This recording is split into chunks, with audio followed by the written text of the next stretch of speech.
আসসালামু আলাইকুম প্রিয় শিক্ষার্থীরা, এআর লার্নিং থেকে সবাইকে শুভেচ্ছা জানিয়ে শুরু করছি আমাদের চতুর্থ শ্রেণী আমার বাংলা বইয়ে। আজকে আমরা যে কবিতাটি পড়ব তা হলো স্বাধীনতার সুখ, লিখেছেন রজনীকান্ত সেন। তাহলে প্রিয় শিক্ষার্থীরা, আমরা কবিতাটি চলো শুনি এবং পড়ার চেষ্টা করি। তারপর এই কবিতাটির সকল প্রশ্নের উত্তর দেওয়ার চেষ্টা করব। বাবুই পাখিরে ডাকি বলিতেছে চড়াই, কুড়ে গড়ে থাকি করো শিল্পীর বড়াই। আমি থাকি মহাসুখে অট্টালিকা পরে, তুমি কত কষ্ট পাও রোদ বৃষ্টি ঝড়ে। বাবুই হাসিয়া কহে সন্দেহ কি তাই, কষ্ট পাই তবু থাকি নিজের বাসায়। পাকা হোক তবু ভাই পরেরও বাসা, নিজের হাতে গড়া মোর কাঁচাগড় খাসা। তাহলে প্রিয় শিক্ষার্থীরা, তোমরা অবশ্যই কবিতাটি বারবার পড়বে। এরপর আমরা চলো অনুশীলনী সকল প্রশ্নের উত্তর দেওয়ার চেষ্টা করি। অনুশীলনী একে বলা হয়েছে জেনে নেই।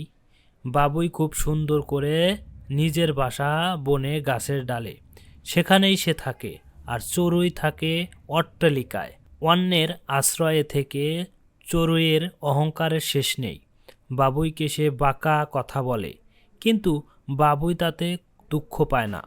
রোদ বৃষ্টি ঝড়ে কষ্ট পেলেও বাবুই নিজের ঘরে থাকে, নিজের হাতে বানানো কাঁচা ঘরটাতেই সে সুখী। কবিতাটিতে বোঝানো হয়েছে নিজের চেষ্টায় অল্প অর্জনও অধিক গর্বের। এরপর অনুশীলনী 2 বলা হয়েছে শব্দগুলো খুঁজে বের করি, অর্থ বলি ও বাক্য তৈরি করি। স্বাধীনতা, কুঁড়েঘর, শিল্প, অট্টালিকা, খাসা। তাহলে প্রিয় শিক্ষার্থীরা, এই শব্দগুলো দিয়ে আমরা অর্থ জেনে নেই এবং বাক্য তৈরি করি। স্বাধীনতা। স্বাধীনতা শব্দের অর্থ মুক্ত, নিজের ইচ্ছা মতো কিছু করতে পারা। বাংলাদেশ 1971 সালে স্বাধীনতা লাভ করে। কুঁড়েঘর, খড় বাঁশ মাটি তৈরি ছোট ঘর, গ্রামে কুঁড়েঘর দেখা যায়। শিল্প, কারুকার্য, তাঁত শিল্প বাংলাদেশের অন্যতম একটি শিল্প। অট্টালিকা, দালান, শহরে অনেক অট্টালিকা। খাসা, সুন্দর বা চমৎকার, বাবুই পাখির ঘরটি খাসা। এরপর প্রিয় শিক্ষার্থীরা, অনুশীলনী 3 বলা হয়েছে শব্দ দিয়ে শূন্যস্থান পূরণ করি। এখানে আমি আগেই শব্দগুলো বসিয়ে নিয়েছি।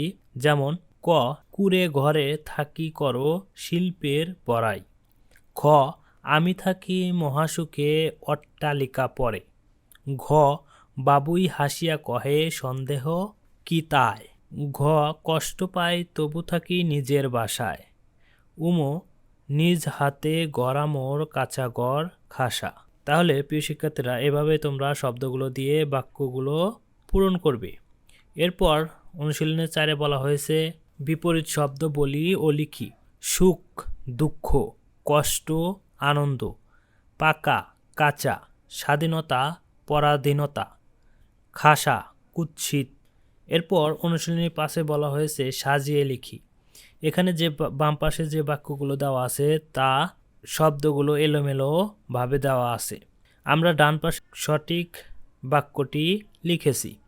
তাহলে চলো আমরা পড়ি। কুঁড়ে ঘরে থাকি করশিল্পীর বড়াই, কষ্ট পাই তবু থাকি নিজের বাসায়। বাবুই পাখিরে ডাকি বলিতেছে চড়াই, নিজ হাতে গড়া মোর কাঁচা ঘর খাসা। আমি থাকি মহাসুখে অট্টালিকা পরে। তাহলে প্রিয় শিক্ষার্থীরা, তোমরা এভাবেই বাক্যগুলো সাজিয়ে লিখবে। এরপর অনুশীলনী 6 বলা হয়েছে প্রশ্নের উত্তর বলি ও লিখি। এখানে কিছু প্রশ্ন করা হয়েছে, এই প্রশ্নগুলো চলো আমরা জেনে নেই। ক নম্বর প্রশ্নেতে বলেছে চড়াই বাবুইকে ডেকে কি বলে।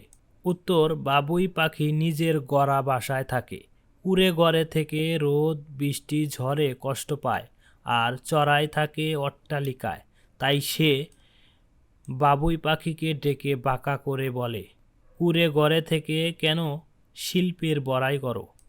প্রশ্ন খতে বলা হয়েছে বাবুই পাখি কষ্ট পায় কেন। উত্তর, বাবুই পাখি নিজের বানানো কুঁড়ে ঘরে থাকে, সে রোদ বৃষ্টি ঝড়ে কষ্ট পায়। এরপর ঘ নম্বর প্রশ্নতে বলা হয়েছে চড়াই কোথায় থাকে। উত্তর, চড়াই অট্টালিকায় থাকে। অন্যের আশ্রয়ে থেকে চড়াইয়ের অহংকারের শেষ নেই। নম্বর প্রশ্নতে বলা হয়েছে কষ্ট পেলেও বাবুইয়ের মনে দুঃখ নেই কেন? উত্তর, বাবুই পাখি রোদ বৃষ্টি ঝড়ে কষ্ট পেলেও স্বাধীনভাবে সে তার নিজের বানানো ঘরে থাকে। নিজের বানানো কাঁচা ঘরেই বাবুই পাখি স্বাধীন, তাই তার মনে দুঃখ নাই। এরপর অনুশীলনীর সাথে বলা হয়েছে কবিতাটি থেকে আমরা কি শিখলাম তা নিয়ে 5টি বাক্য লিখি। তাহলে প্রিয় শিক্ষার্থীরা, আমরা উত্তরে কবিতাটি থেকে আমরা যা শিখলাম, 1 নম্বরে লিখতে পারি স্বাধীনতা মানে মুক্তির আনন্দ। 2, স্বাধীনতা আমাদের আত্মনির্ভরশীল হতে শেখায়। 3, নিজের চেষ্টায় অল্প অর্জনও অধিক গর্বের। 4, পরাধীনতার শৃঙ্খলে থাকলেও অঢেল সম্পদেও সুখ আসে না। 5, স্বাধীনতার সুখ অপার।